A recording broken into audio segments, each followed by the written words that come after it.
அஸ்ஸலாமு அலைக்கும் வரஹ்மத்துல்லாஹி வபரகாத்துஹு. இந்த வீடியோவில் என்ன பார்க்க போகிறோம் அப்படின்னா, வினைச்சொல் மொத்தம் எத்தனை வகை அப்படின்னு பார்க்க போகிறோம். அல் ஃபிஅலு அர்பஅத்து அன்வா. வினைச்சொல் 4 வகைப்படும். வினைச்சொல்னா என்னது? ஒரு செயலை குறிக்கிறதுக்கு வினைச்சொல் அப்படின்னு சொல்லுவோம். இப்போ உதாரணத்துக்கு அடிக்குதல்ன்ற ஒரு செயல் இருக்குது. இது எந்தெந்த வகையிலனா வரும் அப்படிங்கிறத நம்ம தெரிஞ்சுக்க போகிறோம். இப்போ ஃபஸ்ட்டு சொல்கிறாங்க மாலி. மாலி அப்படின்னா கடந்த காலம். இப்போ கடந்த காலத்தில் இந்த அடிக்குதலுங்கிற செயலை கொண்டு வரணும்னா அடித்தான் அப்படின்ட்டு வரும். செகண்ட் முஸ்தக்பிலு முலாரியு. இது எதிர்காலத்துக்கும் சொல்லுவோம், நிகழ்காலத்துக்கும் சொல்லுவோம். இந்த ரெண்டுத்துக்குமே அரபிக் முஸ்தக்பிலுன்னு சொல்லுவோம், முலாரின்னு சொல்லுவோம். இந்த பாடத்தில் நம்ம பார்க்குறப்ப எப்படி பார்ப்போம்னா எதிர்கால அர்த்தம் வச்சு தான் பார்ப்போம். அந்த அடிப்படையில் நம்ம சொன்னோம்னா அடிப்பான் அப்படின்ட்டு நம்ம சொல்லுவோம்.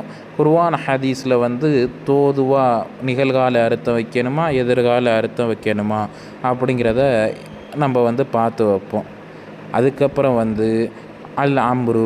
அல் அம்ருனா ஏவல் வினை. ஒருத்தவங்களை ஏவுறது, ஒரு செயலை செய்ய சொல்லி ஏவுவோம். அதே மாதிரி தான் நீ அடி அப்படின்ட்டு நம்ம ஏவுறது. இதுக்கு ஏவல் வினைன்னு சொல்லுவோம். நஹியுன்னா விலக்கல் வினை. ஒருத்தவங்களை ஒரு செயலை செய்யக்கூடாது அப்படின்ட்டு நம்ம தடுப்போம். இதுக்கு பேர் விலக்கல் வினை. சரிங்களா? இது ஏற்கனவே நம்ம கலைச்சொற்களில் பார்த்தாச்சு. இப்போ மீண்டும் பாடத்துக்குள்ளே போகிறதுக்கு முன்னாடி நம்ம நல்லா பார்த்துக்கணும். ஃபஅல் மொத்தம் 4 வகை.